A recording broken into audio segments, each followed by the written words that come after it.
This podcast is a member of the Place to Be Nation family. Visit us at placetobenation.com, the only place to be in your pop culture world. This is It Was a Thing on TV.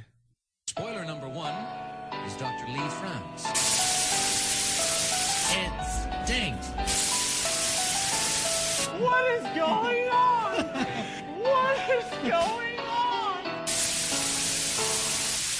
Episode 91, Submission 790, Double Dare.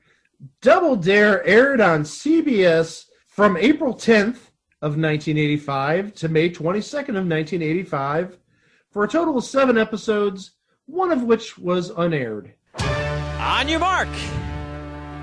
Get set.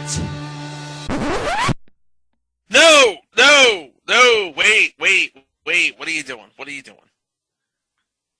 It's supposed to be the other Double Dare? Yeah, it's supposed to be the other double. Yeah, it's supposed to be the other Double Dare, Yeah, Mike. the other one. All right, I'll put that in. Take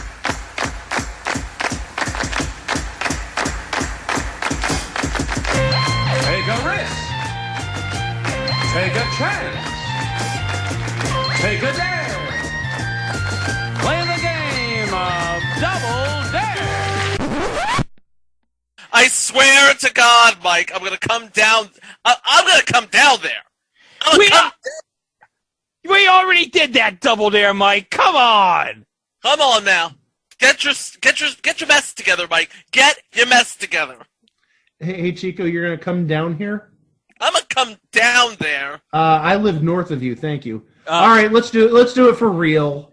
Okay.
Hey, guys, you know what that theme song kind of reminds me of? I don't know, but it's boptacular. Axel F. from Beverly Hills Cop. That's what makes it so boptacular. And wouldn't you know it, this was like 1 year after Beverly Hills Cop. And, of course, it just screamed like Beverly Hills Cop in form and function. Yeah. Oh, I think it screams something else, even more timely than Beverly Hills Cop. I think this screams Miami Vice. Oh, yeah, because that was a thing, too. That was a big thing in 1985, yes. It would have just premiered in the fall. Yeah, but it was a house on fire to begin with, and I wouldn't be surprised if ABC and CBS said, we need our own versions of Miami Vice because this is absolutely kicking butt over on NBC. And this would be the CBS version. Yeah, and it didn't last all that long. As we said, 6 episodes that aired and 1 episode that didn't air. And maybe the best part of this show, sad to say, as Greg mentioned, is the open. Oh, God, that open, man. There were some good graphics for 1985 there. I know. And the music is very catchy. It is a bop. Yep. It's an underrated bop, yes. It's a bop. It be straight bopping. Yeah, it's an underrated bop. I'll sign on to that. But what was this show about? Oh, well, as I said, it's sort of like a CBS version, kind of, sort of Miami Vice, but it's not Miami Vice. No, it's about two thieves who work for the cops. Yeah, and one of them made the rookie mistake of getting caught. And that, of course, would be Billy Diamond, played by Billy D. Williams. Billy D. Williams. Hello, Peter. Welcome to the cool side of the pillow. You've had a hard day. Rest that weary head of yours and drift on off to dreamland. Works every time. Well, Billy D. Williams, you're talking about the one that's as cool as the other side of the pillow? As cool as the other side. You've reached the cool side of the pillow, Mike. Oh, thank you, Peter Griffin. He made the rookie mistake of getting caught by the cops. Billy Diamond's partner in this show, Ken Sisko, was played by somebody who didn't have his big break yet. That would come for about another 2 years. Yep. Mm-hmm. TV's Wiseguy, Ken Wall. Yes! Oh, yeah. This would be like his first big TV role. Yeah. And playing the lieutenant of the police force is Janet Carroll. And the name may ring a bell, and actually I had to mention this to Greg before the show, who Janet Carroll is. And this is going to be another one of those things where, oh, it always goes back to one of those shows. So which one does it go to, guys? Night Court, Match Game Hollywood Squares? What show is it going to go back to this time? Don't answer, Greg, because you know the answer. I know the answer. You know the answer? Yeah. I don't know I was just about to say, I don't know, Star Trek? No.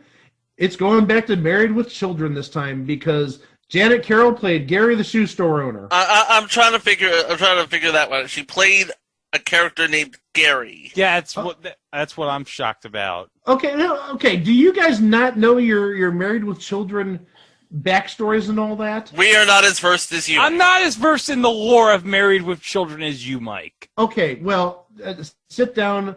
Uncle Mikey's going to tell you a story. So Gary's Shoes, for the longest time, was believed to be owned by a guy named Gary. That much I knew. Yes.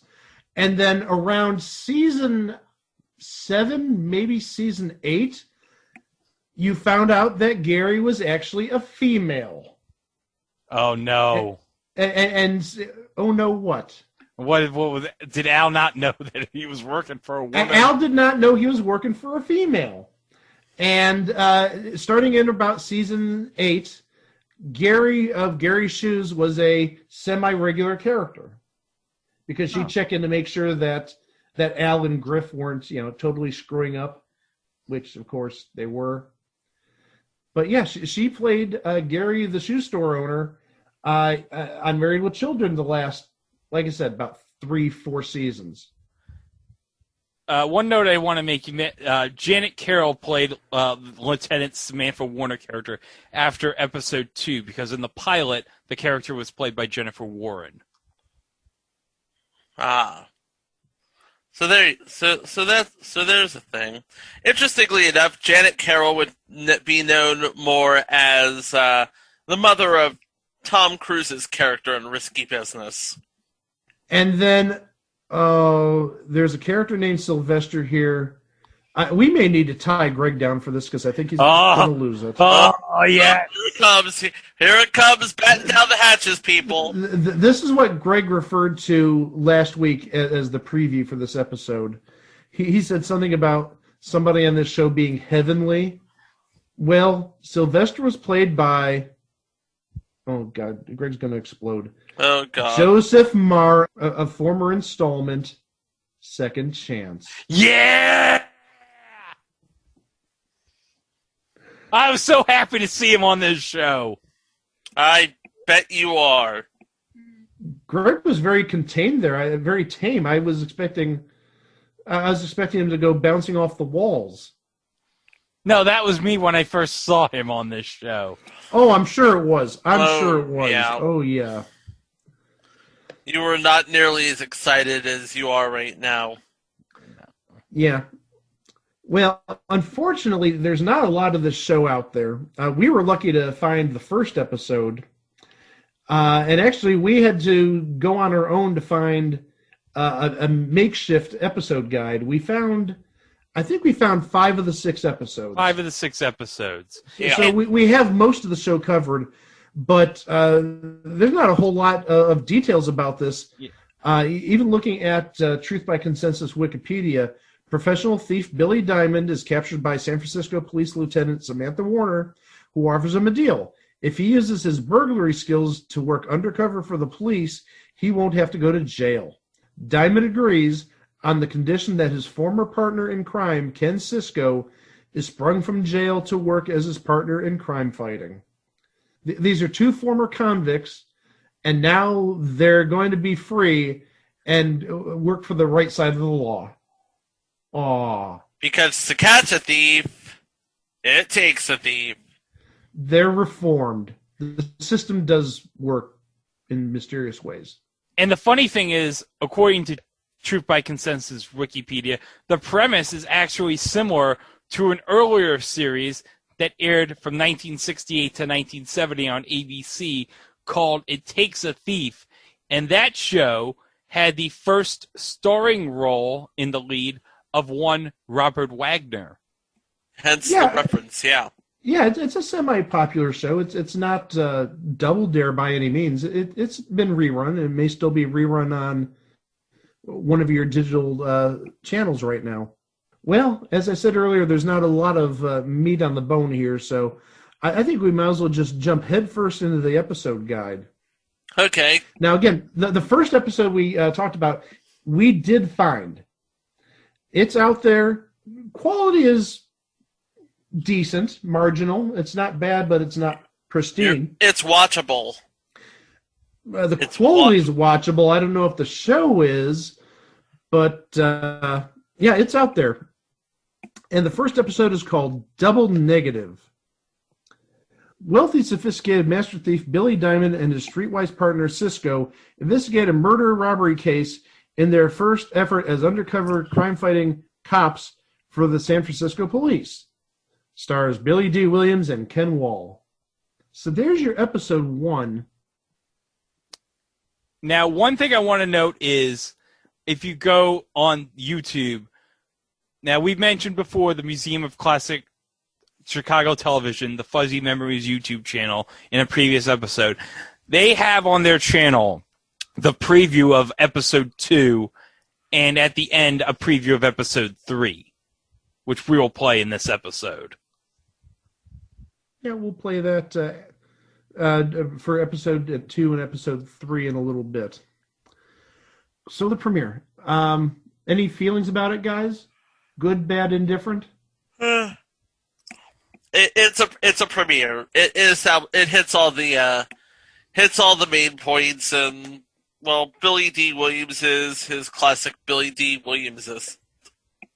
Yeah, I mean Billy D. is great in this episode. I mean, come on, it's Billy D. Williams. I mean, what? He's cool like the other side of the pillow. Yep. Yeah. Well, the ratings that week. I have the ratings in front of me. And out of 70 shows that week, would you believe Double Dare was actually in the top half, 31st? What? Really? 31st out of 70. That same week, the Lucy Arnaz show premiered on CBS, and that only got 58th out of 70. Oh. Oh, boy. You know what? By the way, we should put the Lucy Arnaz show on the list for later. It's already on the list, already Nice. taken care of. Well, you know, I'll tell you this. I think Lucy should have gotten advice from her brother. And you know what they should have had an episode take place in? A strip club named Zippers. Say it, Mike! He's shaking his head. He doesn't want to say it. I'll say it for him. Zippers! Didn't I say that enough 2 weeks ago? No. Well, also that week, I should add that another new show which didn't have a very long run, actually broke the top 10. The first episode of the Patty Duke comedy and future installment, Hail to the Chief, was actually 7th that week. A lot of curious eyes on that one, Patty Duke as president. Well, I mean, it's timely because remember, that's 85, and in 84 you had Geraldine Ferraro as a vice presidential candidate. And who doesn't love Patty Duke? Oh, yeah. Everybody loves Patty Duke. She's a legend. Didn't she plug it on Super Password? Mm-hmm. Yes, she did. Oh, yes. They promoted her as from Hail to the Chief, Patty Duke Aston, yes. You know, with a title like Hail to the Chief, there should have been an episode where she was replaced with a double by 2 dwarves and a magician. Oh, boy. She did promote Hail to the Chief on Super Password. I'm pretty sure she also did it on the $25,000 Pyramid, because I seem to remember that she was introduced as from Hail to the Chief on that show, too. Yeah, Patty Duke aired May 6th of 85 with Brian Mitchell. Okay. Now, I'm sure that she's promoting it then because the show would have been on the air at that point. So, yes, it looks like she may have done the proverbial rounds, going to Super Password and the $25,000 Pyramid to promote a show on ABC, not even on CBS or NBC. So that's episode 1. Episode 2, and again, there's the ending to this online, and we'll add it in at some point. So episode 2, this one, we've got a whole bunch of names. We have Hong Kong King Khan, and we have Hong Kong Khan, and we have Double Faced. So one of those is definitely the name of episode 2. And in that episode, Diamond and Cisco pose as interior decorators to learn why a crime boss has migrated from Hong Kong to San Francisco. So there's Hong Kong Khan, ha ha ha. Yeah. And King Kong, ha ha ha. We tried. But one thing I want to note is there's actually 3 notable guest stars in this episode.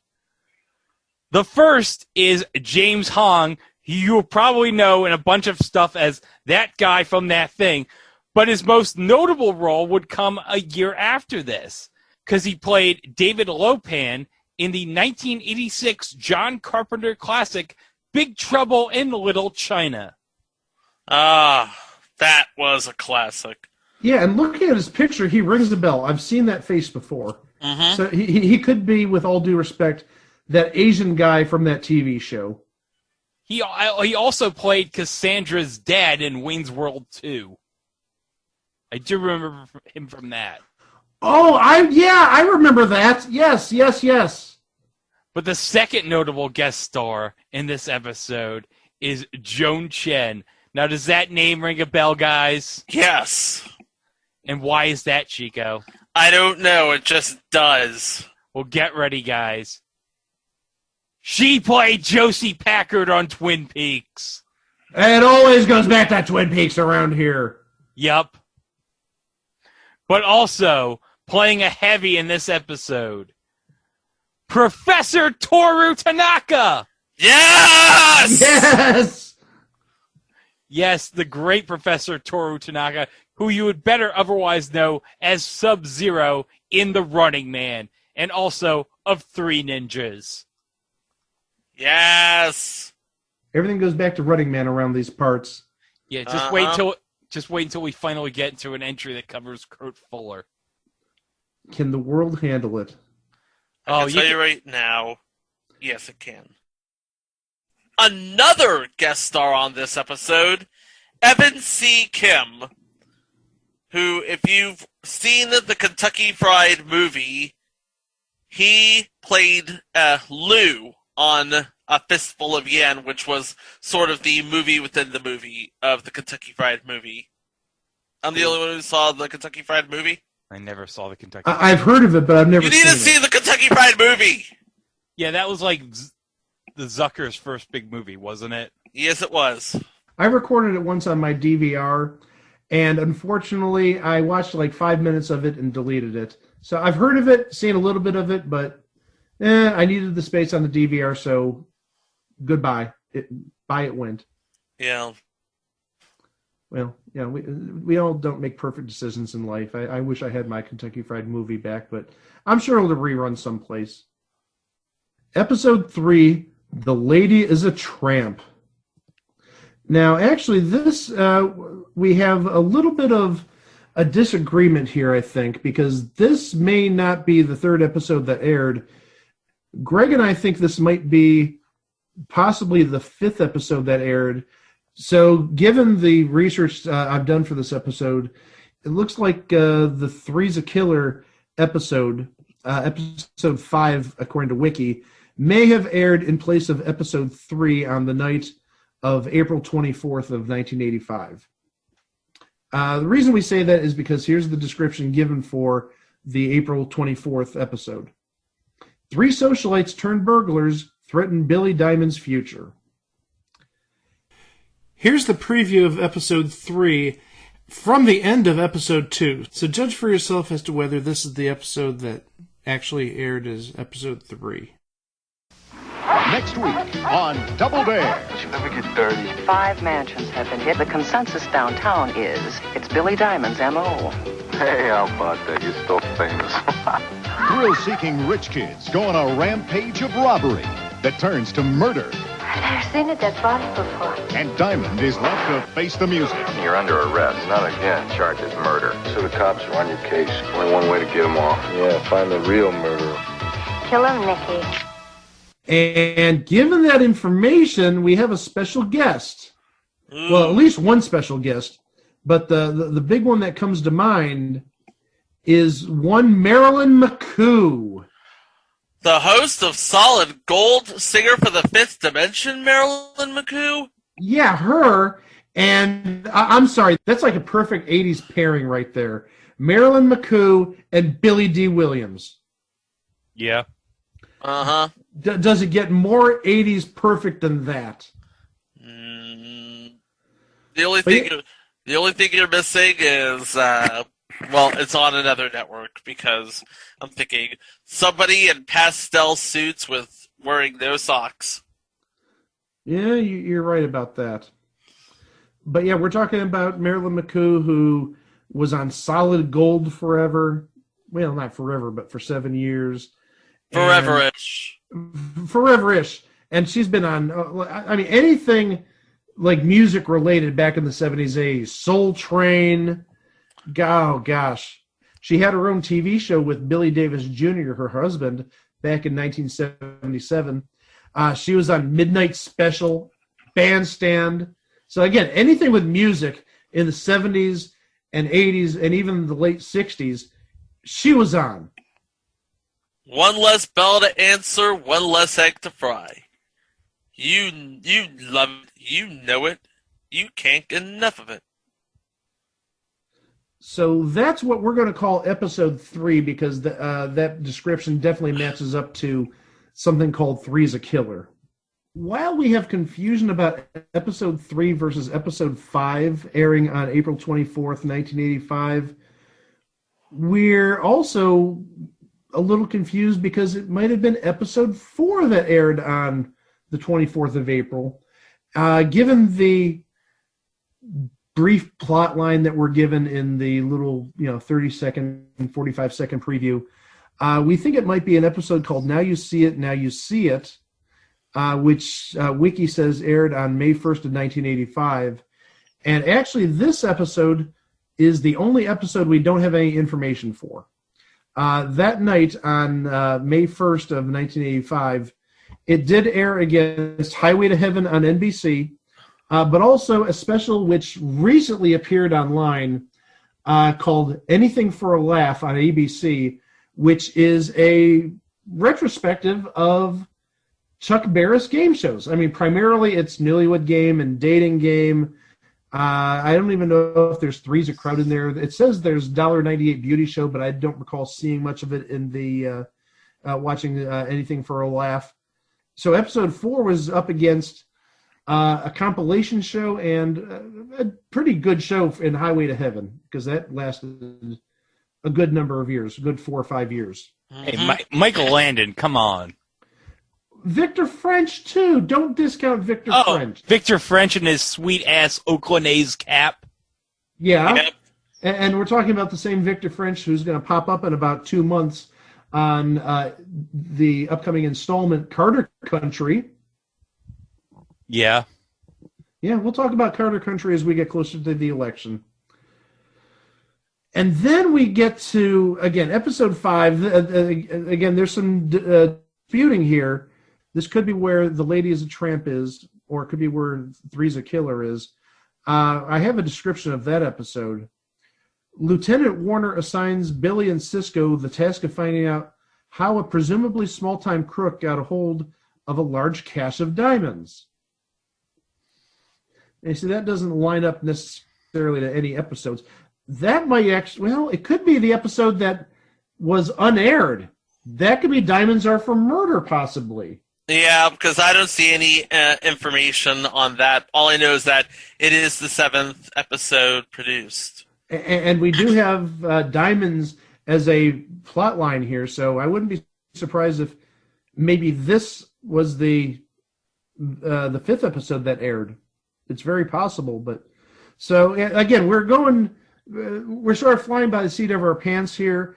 We've got 5 of the 6 episodes in like a sort of almost complete episode guide, but now we don't know whether maybe the unaired episode aired or how they did it. I mean, there may have been some rearranging at the last second for all we know. They might have said at the 11th hour, okay, we're going to put this episode on, so even though we have this in the previews, we're going to air this episode because this is a stronger episode than what we were going to originally air. It's feasible. Could have happened.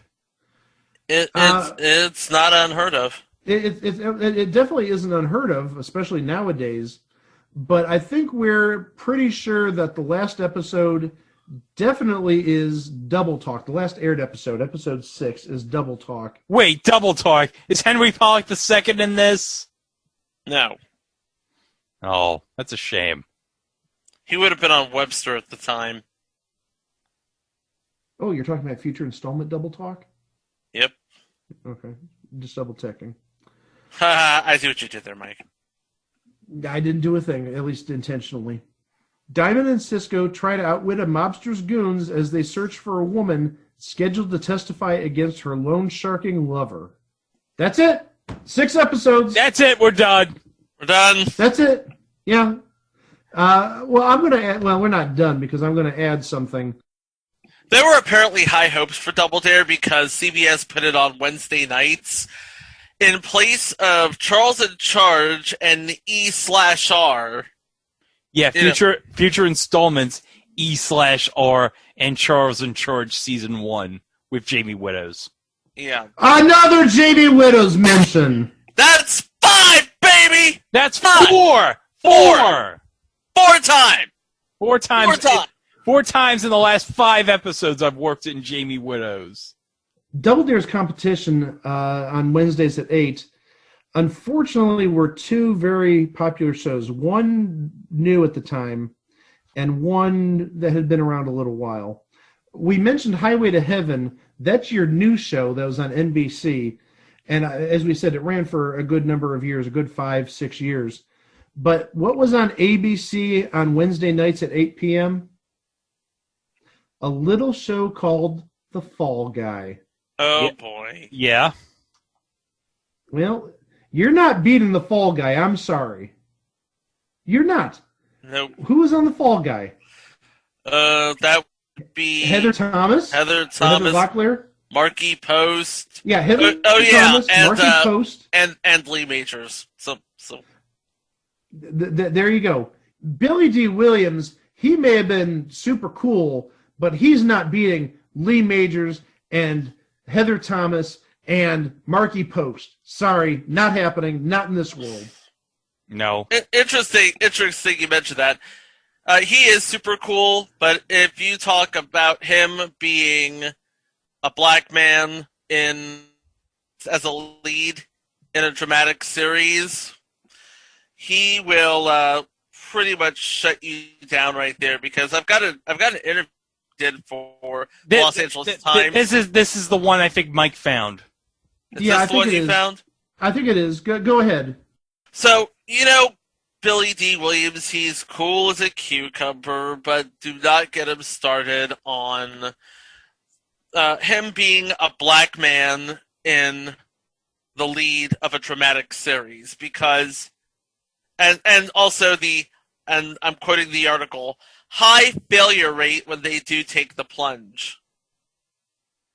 He says, now I'm quoting, there are all kinds of things going on, but everyone's too chicken to say on the screen what's real. It's also political. It's about holding on to positions in power. You lobby, you filibuster, you create obstacles to keep things running in a certain way. Too many viewers should bear responsibility for not demanding a more diversified and realistic views of races in TV programming. They see black men as comedians or as big black bucks. More people are conditioned to viewing everything in very stereotypic terms. They think that if you're Jewish, you do Jewish things. Or if that you're Irish, you do Irish things. And, Billy D. Williams was just one of those transcendent actors who could play anyone and anything. I mean, just look at Lando Calrissian in the Star Wars, especially in Rise of Skywalker, if you saw it. Spoiler alert. Billy D. Rise of Skywalker. Oh, that one scene you're talking about near the end? Mm-hmm. Oh, that one scene. Oh, it was a great scene. We won't spoil it, but if you've seen it, you know what we're talking about. Yeah. He was also on Dynasty for a spell, too, playing the husband of Diane Carroll's character. I was trying to remember. So Dominique Devereaux. Thank you, Brain. Well, it's funny because Billy D. Williams was on the final season of Wiseguy, but this was the last season of Wiseguy after Ken Wall had already left the show. Funny enough. That's a bit of cheeky irony in it. Yeah. I don't know what to say. I find it very refreshing that Billy D. Williams was so, for lack of a better word, woke in 1985. Yeah. Before that term was even a thing. Yep. Well, yeah. I mean, that term wouldn't come around for 30 more years, but it does show his awareness, him being an African-American gentleman and seeing what African-American stars generally do on TV. But also from the same article, I actually pulled up the same article from a different source. The article also talks about the high failure rate of black TV stars taking the plunge into network television.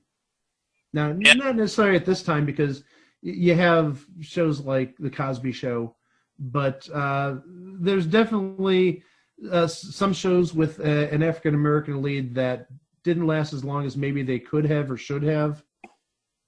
Mm-hmm. I mean, one that comes to mind immediately is That's My Mama, which we're going to cover eventually, but it was actually a very good show, but it only got 2 seasons. Yep. So yeah, Billy D. Williams makes a ton of sense here. Well, now that that's out of the way, we got one more thing we need to cover, and then we'll be out of here. What's that? Oh no.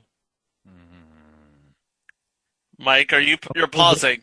You paused. You're still pausing. Because you know what's coming up. I do. I'm not even going to say what it is. Just play the music. Just play the music. Yeah.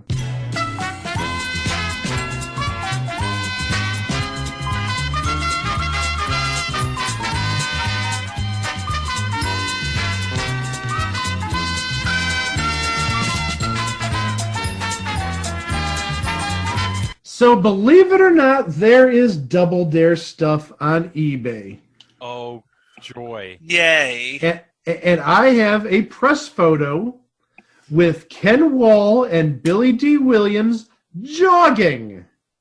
Oh, how nice. Ooh. Yes, they're jogging. I like jogging. It keeps your heart healthy.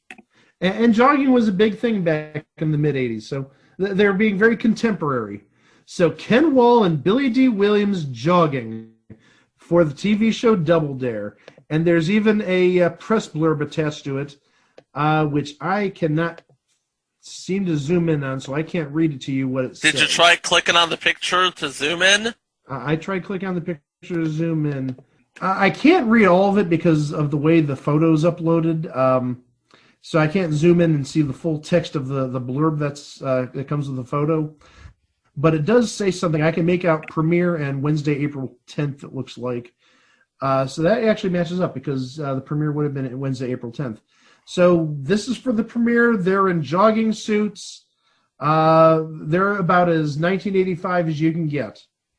And I believe last time I started with Chico, so I'm going to start with Greg. Okay. Dollars and cents. Dollars and cents. $12.99. $12.99. Chico. $24.99. You're giving him a wide margin there. You're giving him $12. You're being very generous, Chico. He's being very generous, and it still didn't help because the price of this is $27.99. Buy it now on eBay. What? $27.99. Billy D. Williams commands a high paycheck. You should know this. Yeah, he's as cool as the other side of the pillow. We've said that all night. Yeah. But Greg, you want to say one more thing? Yeah, one more thing I want to mention. Now, I want to mention something about this show. Who distributed Double Dare 1985? I know. Warner Brothers. Yes. So here's what I want to say. Warner Archive. Now, I know you've retweeted us once in the past. So we love Warner Archive here at It Was a Thing. Yeah. So guys at Warner Archive, I'm begging you. If you can find some way to get the complete series of Double Dare 1985 on DVD, we will all buy one copy. We'll buy it. You will have at least 3 buys on this series. Yep. I can agree to that. If only for the theme music, because holy cow, that theme music. Yeah. Oh, yeah. Oh, yeah. That theme music, yeah. And we will put it on the Twitter for this episode. Greg makes a plea to Warner Archive. Put it on the Twitter. Yeah. I'm also going to add, the photo for $27.99 is actually the most expensive. There's actually 4 different eBay auctions with photos. What? Another one with Ken Wall and Billy D. Williams is $24.99. So if I picked that photo, Chico would have been on the money. There's it looks like almost the same photo, just cropped a little bit differently, without a press blurb, for $9.99. And then there's one lot which actually is 2 Billy D. Williams photos, one for Double Dare and one for a TV show called Chiefs, a miniseries. I don't see what year it was in. For a picture of Billy D. Williams in both the miniseries Chiefs and on Double Dare, that's going for $8.76. Whoa. So there's 4 different Double Dare photos with Billy D. Williams, with or without Ken Wall. So if you want them, they're out there. But I mean, if you're a big fan of Wiseguy, I mean, you could have and if you're a big fan of Star Wars and Wiseguy, you get 2 for 1 with Billy D. and Ken Wall. You're a big fan of Wiseguy in Star Wars, Greg. Well, I've seen some of Wiseguy. It's not like I've seen all of it. And by the way, most of Wiseguy is on the Film Rise YouTube channel, by the way, for free if you want to watch it. The same Film Rise with all of Unsolved Mysteries? Oh, yes. So absolutely the same Film Rise, yes. So right after you're done watching The Magic Rock, you can watch some of Ken Wall and Wiseguy. It always goes back to the Magic Rock around these parts. And Twin Peaks. and Married with Children, and Night Court, and Match Game Hollywood Squares. And for our Canadian listeners, well, first off, hi, Dane, but also definition and hanging in. Yeah. Well, I think it's time to end the episode, and I'm not even going to double dare you to do that. We're going to just close it up right now. I see what you did there, Mike. We're not even going to take a physical challenge. No. We're not going to spoil anything neither. Oh, jeez. More double dare puns from the other versions. Hey, somebody was going to make the pun. It was going to be me. So, Double Dare. It had Billy D. Williams and Ken Wall as smooth-talking, streetwise thugs turned cops, but ultimately, it was just a thing on TV. Wow! Leia and the Wookiee must never again leave this city. That was never a condition of our arrangement, nor was giving Han to this bounty hunter. I have altered the deal. Pray I don't alter it any further. This deal's getting worse all the time. Furthermore, I wish you to wear this dress and bonnet. This was never a condition of our arrangement. I have altered the deal. Pray I don't alter it any further.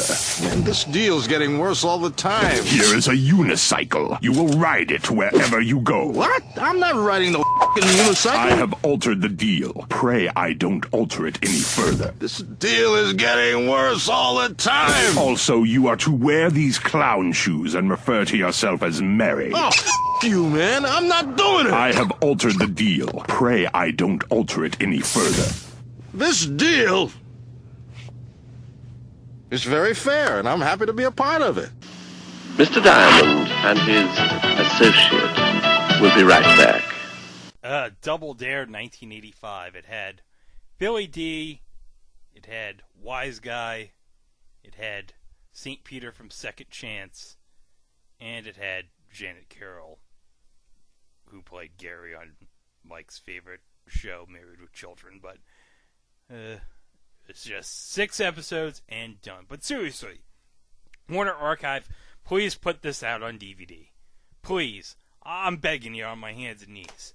I would really love to see all 6, 7 episodes of this show on DVD. It would be great. But you know what's great? All the stuff going on Place to Be Nation Pop right now, and we've had some gems come out in the last week. In episode 34 of Laugh-In Theater, Andy Atherton was joined by Jacob Williams to do a live watch of the movie Walk Hard, the Dewey Cox Story. They discuss machetes, the sense of smell, vintage sets, music biopics, giraffes, Malcolm in the Middle, hard partying rock stars, close quarters, song inspirations, dark periods, period accurate movie sets, the Beatles, obscure instruments, band reunions, and Force Ghosts, and more in that episode. And in the latest podcast series that Scott Criscola and Rob Pontiac are doing right now, they are going on a 10-chapter journey through the original Star Trek film universe. And they started by going after a personal favorite of mine, 1979 Star Trek the Motion Picture. From the origin of the franchise to a failed series idea turned into a picture, they grade all the categories and decide what is feature. And actually, I own it somewhere on my my shelf, the 3 CD set of the Star Trek the Motion Picture soundtrack from La La Land Records. Got a couple years ago. It's pretty great. And also the Director's Edition DVD from 2001. Pretty awesome. And dear God, Paramount, please, I really want to have like a 4K release of this movie so I can finally have the Director's Edition in a Blu-ray. Just please do that for me. Please.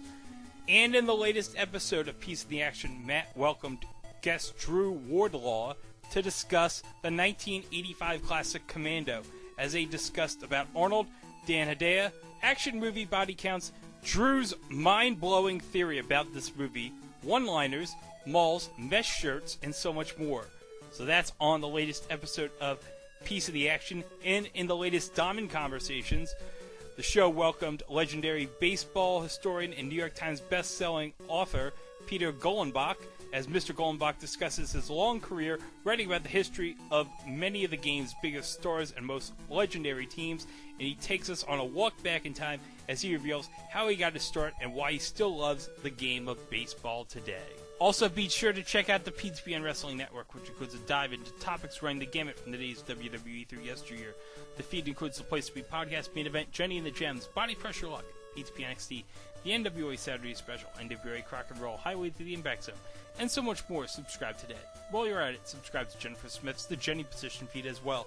It is the home of Geek and Sassy, Talking Pop, Freak Out Drive-In, The Journey Through Infinity, Telling Stories, the Brother Sister Rewatch Podcast, Bianca's First Time, and more. And check out the North-South Connection, which is brought to you by JT Rizzero, Chad Campbell, and George. It's the home for Wrestling Warzone, No Holds Barred, The Extreme Through a Dance, the Ruthlessly Aggressive Podcast, Carolina Dreaming, Jeff Learns Wrestling, and more. On the social media pages, the Greatest Song from a Movie Tournament is going on right now. You can keep tabs on the PTBN Tournament Facebook page for details.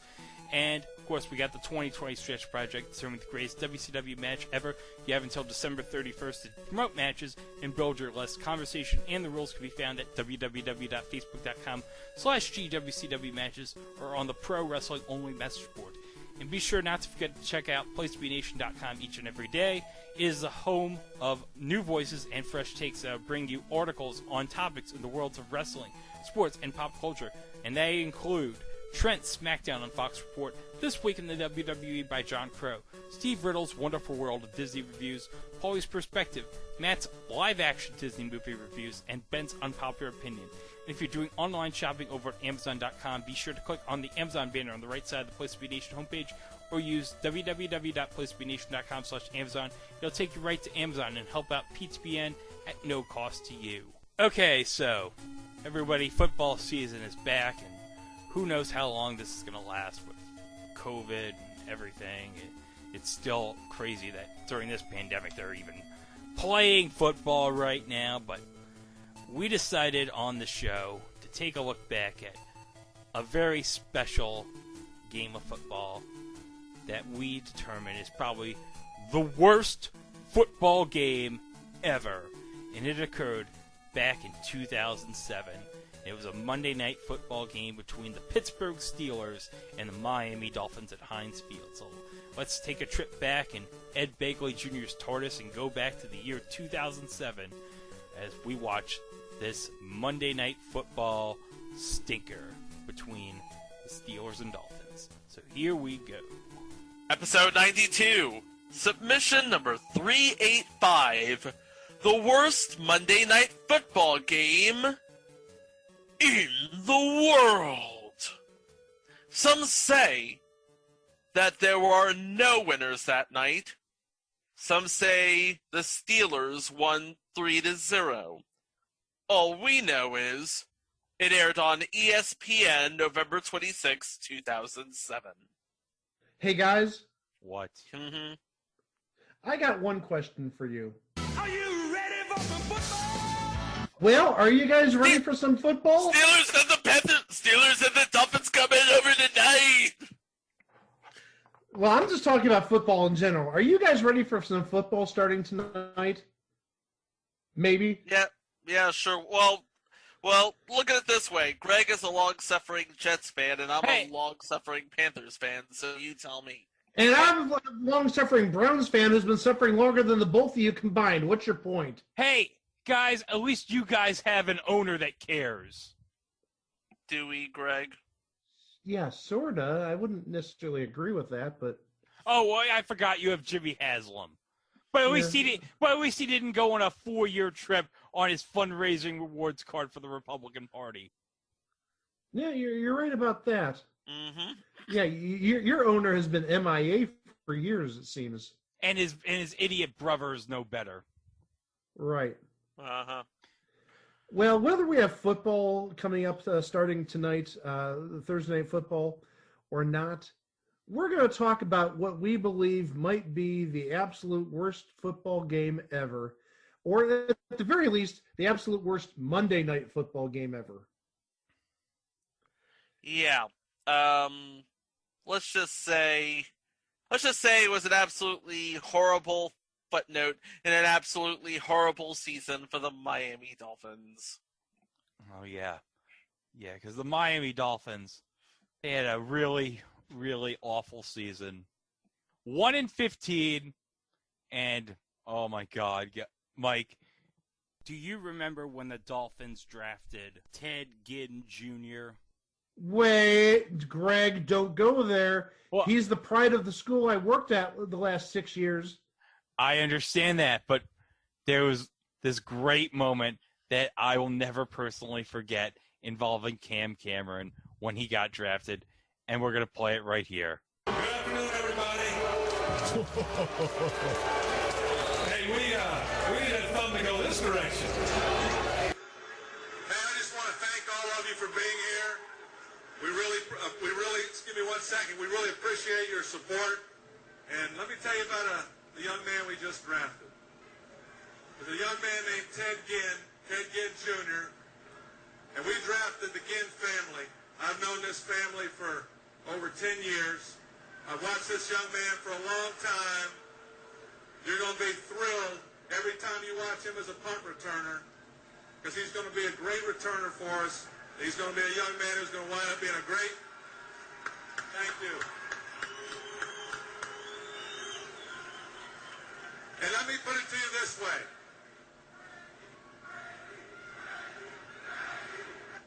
Let me tell you this. Ted Ginn is a Miami Dolphin.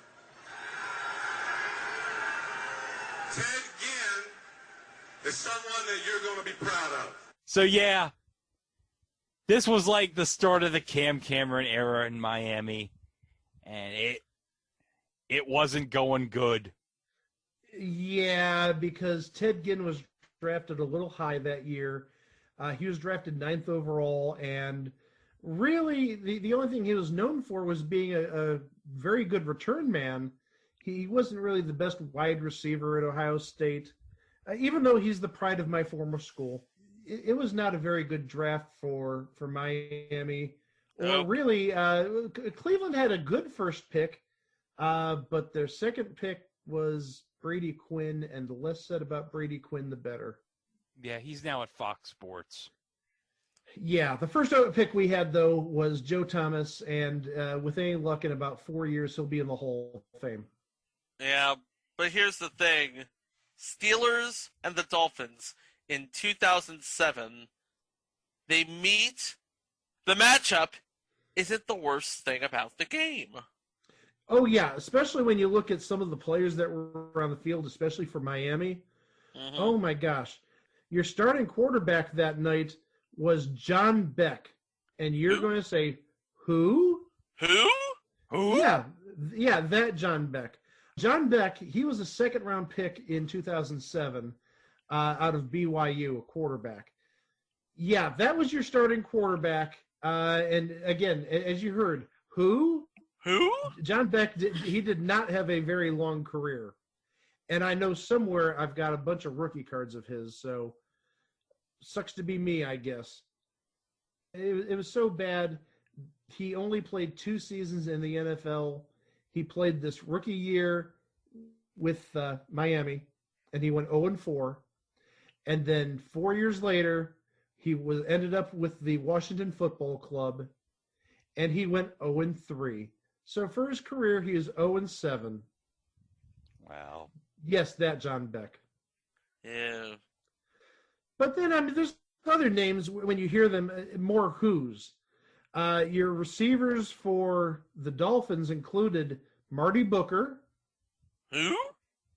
Like I said. Patrick Cobbs. Huh?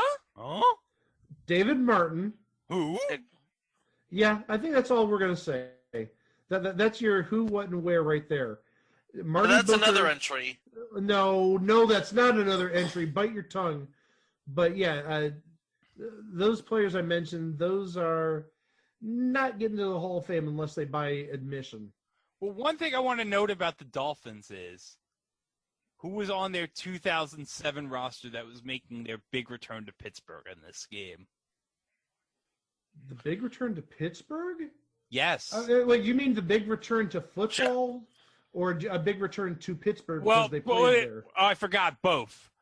Sorry, there's 2 different players on Miami we forgot. Well, the first I want to mention, the player who's making his return to Pittsburgh. Oh, yes. I'm sorry. Yeah, there's 2 ways of looking at it. The first player making his big return to Pittsburgh was Joey Porter. Yes. Because Joey Porter played in Pittsburgh his first 8 years and then signed with the Dolphins. And again, the rest is history. But the person I was thinking of, the person making his return to the NFL for the first time in almost 2 years, Ricky Williams. Yes. Oh, yeah. The stories we can tell about Ricky Williams. Yeah. Gosh. Because remember, Ricky Williams had that retirement around 2004. Yeah. And then he had his drug issues, his marijuana issues. Yeah, I was referring to the drugs, so. But yeah, I mean, if we ever do a podcast about just oddities in sports or just personalities, Ricky Williams is going to be one of those first ones because his story is weird, and just how he got drafted back in 1999 is a story in and of itself. Yeah, by Mike Ditka. And then the SI cover. Oh yeah, the famous SI cover with him and Ditka. Yes. But yeah, there's a great 30 for 30 on Ricky Williams if you want to watch it from the first season. And then at least when you get to the Pittsburgh side, you have more names. I mean, at this point they were 8-3, and they had household names, or at least Roethlisberger. Roethlisberger, number one, number two, Heinz Ward, and Heinz Ward, I would say, has a very good chance of ending up in the Hall of Fame. Mm-hmm. And then they had a decent running back. They always have a good core at running back. They had Willie Parker at this time. So this was after Jerome Bettis retired. The pride of Clinton, North Carolina, Willie Parker. Oh, there you go. So they had quality players on the Steelers. And the issue wasn't necessarily the Dolphins were a bad team or the Steelers were overmatching them. The big issue was the field. Oh, yes. God. The field. Fresh turf. Well, let's talk about that field because Heinz Field is renowned for being, well, for lack of a better phrase, a shithole. A shithole, not necessarily in terms of being a bad stadium, being dirty or anything, but the field, if you've ever been to Heinz Field, is right on the river. Or right on the convergence, the confluence of the three rivers. Yeah. And anytime there's rain there, sometimes the rain sort of backs up into not just Heinz Field, but also PNC Park, which is not terribly far from Heinz Field. It gets swampy. Yeah. It gets very swampy because it's literally right on the river. I mean, I've been down to PNC Park, and I've driven past Heinz Field. It is literally right at the confluence of the three rivers. So, yeah, if you get any sort of rain, it's going to make things really yucky. And even under regular weather circumstances, Heinz Field is hellacious for a kicker. It is not optimal. Kickers do not succeed at Heinz Field, especially visiting kickers. Your home kicker, your Steelers kicker, yeah, they're used to it, but no, it's a mess for kickers.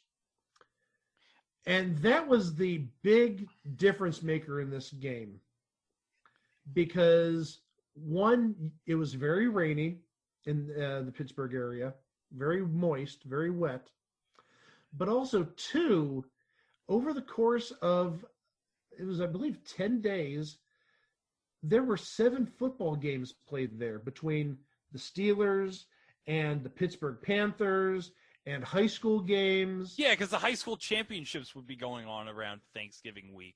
Oh, yeah. Oh, absolutely. So you had 7 games going on in the span of 10 days. And then on top of it, you have rain. So it's just a formula for an absolutely messy game, one where there's not going to be a whole lot of rushing. Blocking is going to be at a premium. Definitely with the rain in the air, you're not going to be throwing the ball all that much. I actually have the stats for that game. Beck threw 14 of 23 for 132 yards, and Ben Roethlisberger threw 18 for 21 for 165 yards. Really good completion percentages in the rain. 14 out of 23 and 18 out of 21. That's pretty good given the conditions. And you had to, excuse the phrase, this is like going back to last week's episode. You have to wipe down the balls a lot because they're getting wet. Yep. And sorry for the double entendre, but that's the way it is. It's really rainy and really muddy. You got to keep your balls dry. Here's the thing. Pittsburgh rushed more than they threw. And Miami was half and half, basically.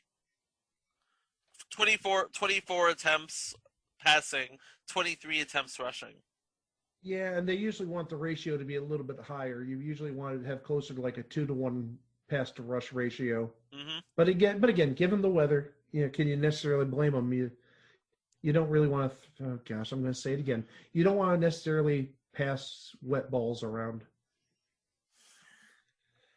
I regret nothing in this episode, but I also regret everything. It's going to be one of those episodes where I hope you know what I mean, but if you don't, that might be for the better. Maybe it's best if you think like a 12-year-old in this episode. Oh, gosh. Another sign that this was a really bad game, the total amount of yards on both sides was horrible. Yeah. I mean, if you look at a NFL game nowadays, usually your teams get 400 yards per game. Better teams like your Chiefs and your Rams might get 500 yards a game, or even your Saints. Hey, Carl. The Miami Dolphins in this game accumulated only 159 yards. Pittsburgh did better, but they didn't do much better. They had 216. So, I mean, that was like 50 more, but still, 216 yards in an NFL game is really bad. That just shows you how bad the weather conditions and everything was in this game if the two teams combined for about 375 yards. Not optimal conditions, to say the least. Oh, no. Yeah. And, we talked about the passing, the rushing. We talked about Willie Parker had 81 yards. That's good. But when you look at the Dolphins, and remember, the Dolphins had Ricky Williams, who, even though he just returned after 2 years out of the league, and he retired for a year, so he basically missed like most of the last 3 years at that point, or like 3 of the last 4 years. He still had 10,000 plus rushing yards in his career. Yep. So don't shortchange him there, but looking at the combination of him and Patrick Cobbs and Jesse Chapman, Ricky Williams and two people where you say, huh? Who? They had combined 21 rushes for a total of 42 yards. So 2 yards a carry. Well, one thing I want to note, didn't Ricky Williams get injured in this game? I would be surprised if a lot of people got injured because of just how Ricky messy the circumstances were. Yeah, Ricky Williams got stomped on by one of the Steelers players, and he ended up with a torn pec, and he was out for the season. Ouch. Yikes. Well, that might explain why Ricky had only 6 carries for 15 yards. Mm-hmm. And also, another thing we should add, rushing-wise, is the longest rush of the entire game was by Jesse Chapman for Miami. 10 yards. 10 yards! That's the longest, 10 yards. Willie Parker's longest rush was 9 yards. Wow. That is just ridiculous. That is absolutely bonkers. It's, well, again, blame the weather, blame the field. It was an absolute mess, and if you see the footage of it, I mean, I think it was Susie Colbert who was doing the sideline on this broadcast. She had mentioned that the field had essentially become almost like quicksand. Yeah. And the thing is, if you look at the muck, the mire. I'm not even going to call it mud because it's past mud at this point. It was like 3 inches thick. I mean, there was like no sod. It was like trying to get your feet out of cement. It was a workout. I mean, people got their exercise that day, especially like the linemen. But one thing I remember seeing while watching footage of this, if you've ever seen a regular punt under normal circumstances, drier conditions, the ball will bounce sometimes 5 yards, 10 yards. Yeah. Maybe a good bounce, maybe 20 yards into the end zone for a touchback. In this game, it was so muddy and so wet, the punt literally died when it hit the ground. Yeah, this was a third quarter Brandon Fields punt from near the Miami goal line, and it drilled into the turf. Whatever turf there was. I mean, as I said, it was like quicksand. It died. There was no return. You had just, I mean, even the return people were like, okay, we're not touching it. Let's let it drop. And the people on defense, they just like, once it landed on the ground, okay, touch it. We're going to down it there. But yeah, the punting in this game, that's another thing we should mention because there were some atrocious punts. I think one didn't even go 20 yards. Again, that shows the conditions on the field, but also the rainy conditions in the area. Yeah, the punting was so bad it would make Pat McAfee go nuts. Oh, absolutely. And looking at the punts that day, Brandon Fields for Miami, he averaged 37.3 yards on 6 punts. So that's not bad. 37.3 under those circumstances is not bad. Daniel Sepulveda of Pittsburgh, who was a pretty decent punter for Pittsburgh back in the day, 5 punts averaging 34.6 yards. And again, one of those punters had like a 18-yard punt. And I'm going to guess it was probably Sepulveda given those numbers. Yep. Not good. So the game itself, we had a 0-0 tie after 1 quarter, a 0-0 tie after 2 quarters, a 0-0 tie after 3 quarters. Uh-huh. Now, there had been an NFL game before this that ended in a 0-0 tie. Yeah, that would be Lions and Giants on November 11th, 1943. Yeah, it was during World War II. It was a good 65 years before this game was played. And it looked like we were going to go to an overtime, 0-0. But our savior, I can't believe I'm saying that about a Pittsburgh Steelers player, Jeff Reed, the place kicker, from 24 yards out with 17 seconds left, the field goal was good. And our pain was over. I swear to God, there was a moment where people were hoping, praying, wishing that somebody would score because they did not want to go into overtime on this crap. No. Oh, absolutely not, because it would have legitimately ended 0-0. Nobody was making any progress anywhere. And then in the last, 4 minutes, Pittsburgh, they started at the Miami 42, so that's good field position to begin with. They drove very close to the goal line. They drove down to the 6, so 36 yards in 9 plays. There was a couple Willie Parker rushes in there for a couple of yards, including his 9-yard rush, his big rush of that day. And actually, that was there was a penalty because Heath Miller, longtime Steelers tight end, was holding, so push him back another 10 yards. But then you had Ben Roethlisberger to Heinz Ward for 21 yards, Ben to Ward's again for 11, Ben to Ward again for 6. The big pass was Ben to Willie Reed for 6 yards on 3rd and 3 at the Miami 12. Hey, never thought we'd hear a Willie Reed reference on this podcast. I don't even know who Willie Reed is, but he had probably the biggest catch of the day at 3rd down and 3, right at the 2-minute warning. Oh, he only played like 2 years for the Steelers, and that was one of his 4 career receptions. Oh my gosh.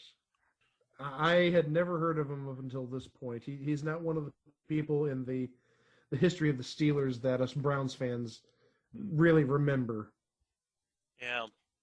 But then after the field goal, you got to give the Dolphins credit. They tried doing the old Stanford play. The band is on the field. Laddering all over the place. Trying to get it to the end zone. They actually had 2 chances. The first one, they tossed it around a little bit, not for terribly long, only like, I want to say 8 or 10 seconds, because I think there were 3 seconds left on the clock. And they didn't get terribly far. It says that they only got 4 yards.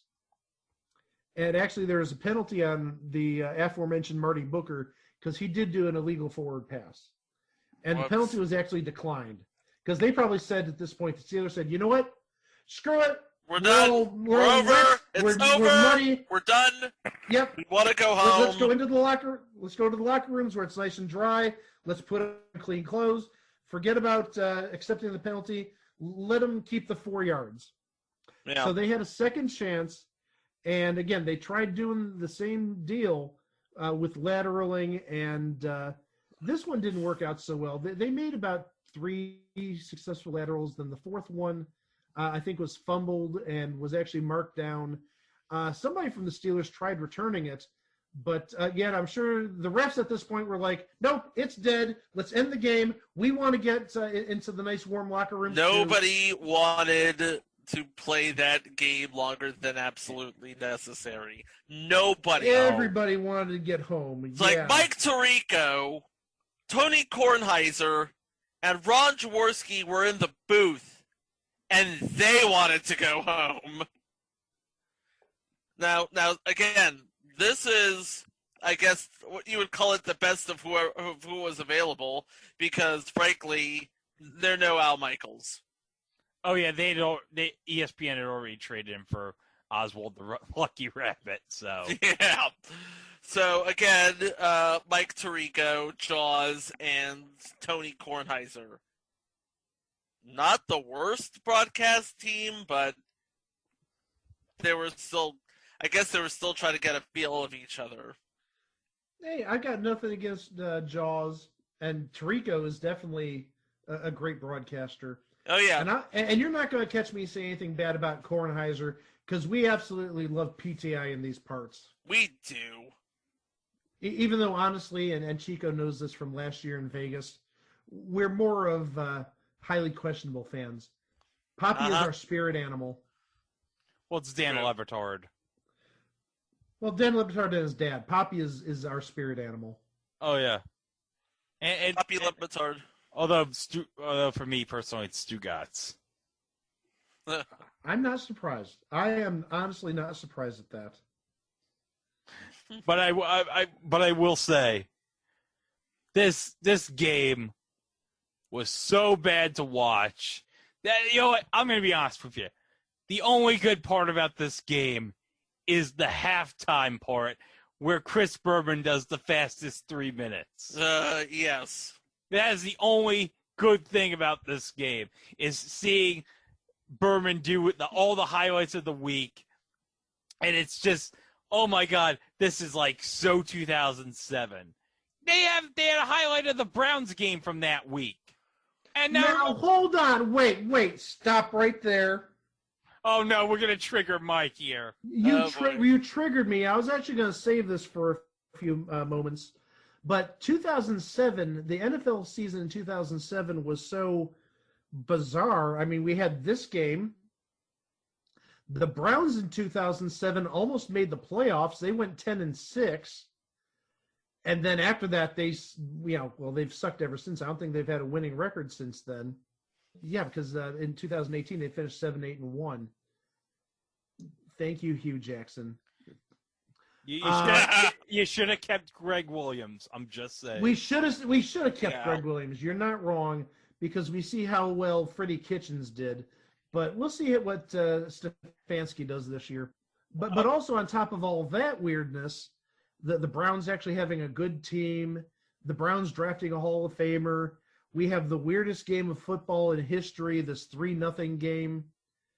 The weirdest is yet to come because in the Super Bowl that year, Greg, control yourself. I know you love this. The epic defeat of the undefeated, at that point, New England Patriots by the New York Giants. And maybe the best catch in Super Bowl history, the David Tyree catch. Here's a true story. I was probably going to save this because we have an entry on the list for Marshawn Lynch at Super Bowl Media Day. But screw it. I'm going to tell this story anyway. So this is Super Bowl Media Day 2014 at the Prudential Center in Newark.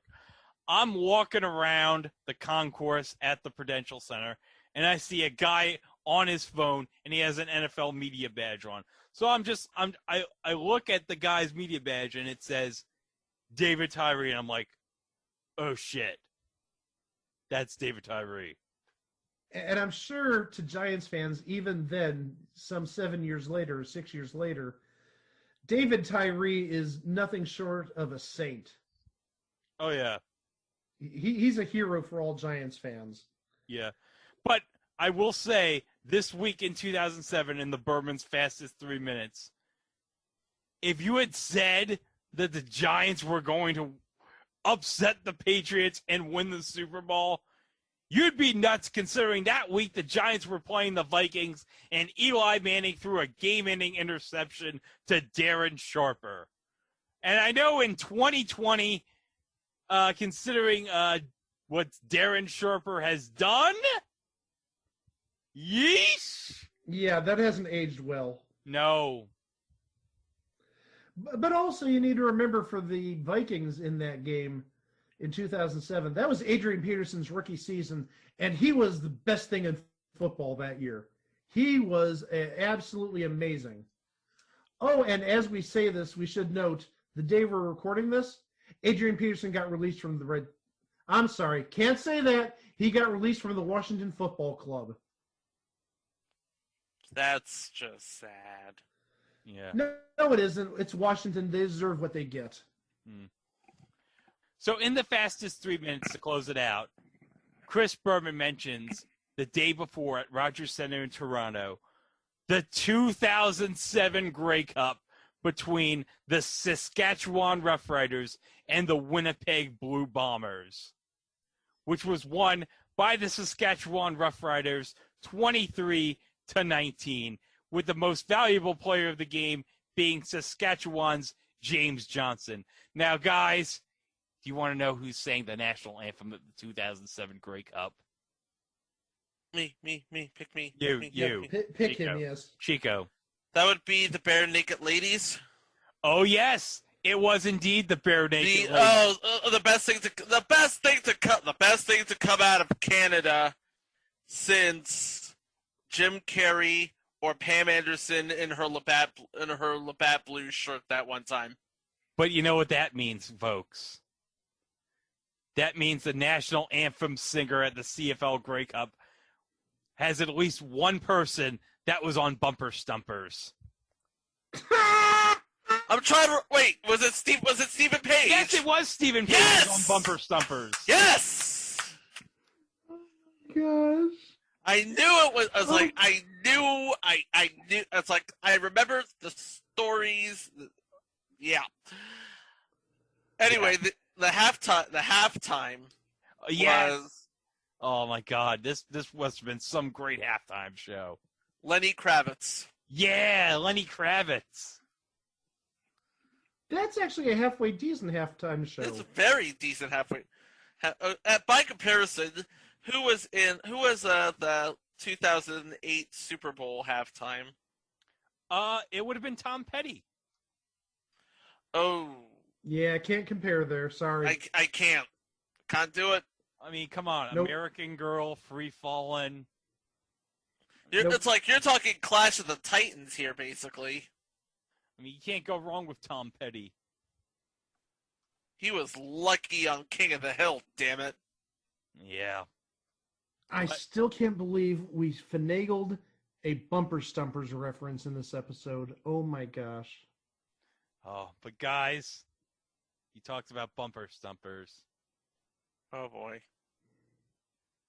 Hey, guys. Uh-huh. It's time for eBay Price is Right! Oh, no!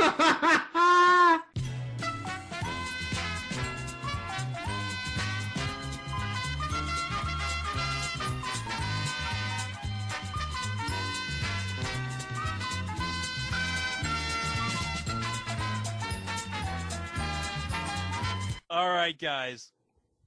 So what you are bidding on is, Mike, you're going to love this. It's a football card. It is a 2007 Upper Deck NFL Sweet Spot card from Signatures Tier 3, and it's a John Beck rookie autographed card. So what this is it's an autographed card of John Beck, but his signature is not on the card per se. It's on like a mini plastic replica of the Miami Dolphins helmet. Yes, I used to collect those back in the day. And I don't have a John Beck, so I haven't looked this up. But no, I have a Paul Hornung like that. Yeah. And the linebacker for the Seahawks, it was damaged. I never got it replaced. Lola Tatafu or whatever it was. He was big in like 2007, 2008. Yeah. And Matt Leinart, I've got a Matt Leinart rookie like that. So I know exactly what you're talking about. Yeah, I have several of those. I actually have a Don Maynard Upper Deck Sweet Spot that I got on eBay like 7 or 8 years ago for like $24.99. Which is they don't make cards like this anymore. That's a great card. Oh yeah, especially Don Maynard. He has a great signature. Oh, same with Paul Hornung. Absolutely great. Yeah. If I may ask, is it numbered in some capacity? It's a number to 99. So this is there's several ones, but this is the most expensive of the John Beck cards on eBay from this set. Oh my. Okay. So we will start the bidding with Chico. $42. Mike? 1 penny, because it is not worth $42. I don't care if it's most expensive. It is not worth anywhere near $42. The price on the 2007 Upper Deck NFL Sweet Spot signatures of John Beck, number to 99. $16.87. And that you're still paying $16.86 too much for that. Oh, my God. No, I'm sorry. John Beck, I mean, you might buy it if you're a BYU fan or if you're a completionist, if you need to have like every card of, certain quarterbacks for certain teams. But no, I would never pay. I was ready to say 99 cents if I was going to bid first. I know I would have lost probably, but no, that card is not worth $16, not in my mind at least. There's a card from this same set from Upper Deck Sweet Spot, a rookie number to 99 of this is another great 2007 player, Cornell Williams from the Tampa Bay Bucks, worth $17.50. Cadillac Williams back in the day, he would have been worth some money, but he fell down a slippery slope around 2007, and his values just plummeted. Yeah, but yeah, back in 2007, it would have been the end of him being a big thing. Wasn't that his rookie year also, Cornell Williams? No, 2005 was. Okay. All right. 2005 was was Cadillac Williams. Yeah. 06 was Reggie Bush, and 07 was Adrian Peterson. And then, funny enough, the same thing would happen like a couple of years later with the Bucks with Doug Morton. Like he had like this great rookie year, fell off for a couple seasons. Then 2015 he came back. He had another good year, and then he went back down to earth after that again. Yeah, you're not wrong. That happens with a lot of running backs. Well, we talked about what could be the worst football game in history, or at least the worst Monday Night Football game ever. Next week, we're going to talk about maybe one of the worst career moves somebody could have. Oh boy. Oh, we are? Well, it's going to stretch over 2 episodes. Next week is going to be sort of a thematic episode. We're going to talk about, what happens when a star leaves a TV show and the TV show tries hanging on for dear life through a number of spin-offs, and said star goes to another show which absolutely bombs. It's a deep dive, I guess you would call it. We did hint towards it a number of weeks ago, saying we were going to cover this topic. I'm not going to mention it, but we're going to be spending pretty much both episodes next week talking about these related topics. So something to look forward to. In the meantime, as always, don't forget, we are at www.itwasthethingontv.com. As always, please like and subscribe if you haven't done so already. Please rate and review. 5 stars, preferably. If you give us 4, we'll find where you live and hack your internet, maybe. And don't forget to share, because, as we say, sharing is caring. And also, we're under a month away from episode 100. Oh. And we have big things planned. First off, episode 100, myself and Chico and Greg have been talking about this on and off for a couple of weeks, and we've been bantering back and forth about what we're going to cover. Oh my gosh, this episode could go like 2 hours. I'd hope not, but I'm sure Greg has a lot of stuff to say. I'm sure Chico has a lot of stuff to say, and I have some stuff to say. But that's a month away. A month away from 100 episodes, guys. We're almost there. And then also with that, I know Greg is working on a little something, which I'm sure he'll reveal around that time. And then also, there's another special little bonus, which is going to come with the 100th episode. I'm not going to say what it is, but it's much overdue. Let's say that. Wow. I'm just amazed. We're a month away from episode 100, but also, technically, that's about the start time of this podcast. So it's going to be a year of this podcast. Wow, hard to believe. Hard to believe. We're 1 month away from a year. They said it wouldn't last. Yeah, time flies when you're having fun. And the thing is, we've only scratched the surface. I mean, we have, almost 1,800 entries right now, or submissions. And we've got most of the schedule done up until probably about February or March. But that only gets us to about episode 150. So, yeah, we got a lot of stuff to cover. And, I don't know if we'll get to 1,700 or 1,800 entries, but, well, we're at least going to get to 100 by next month. Yay. So there's that. Well, I think it's time to wrap it up. Thank you guys for doing another great job on this installment. And thank you for listening. And we'll catch you next week with those 2 interconnected episodes of It Was a Thing on TV. Wow! A play worked out just as well as this punch. Brandon Fields struggled earlier, got the wet ball away. Allen Rossum going to let go, and it looks like it's on a tee. Boy, if you tee the ball up, you couldn't put it any better. You can go for the pin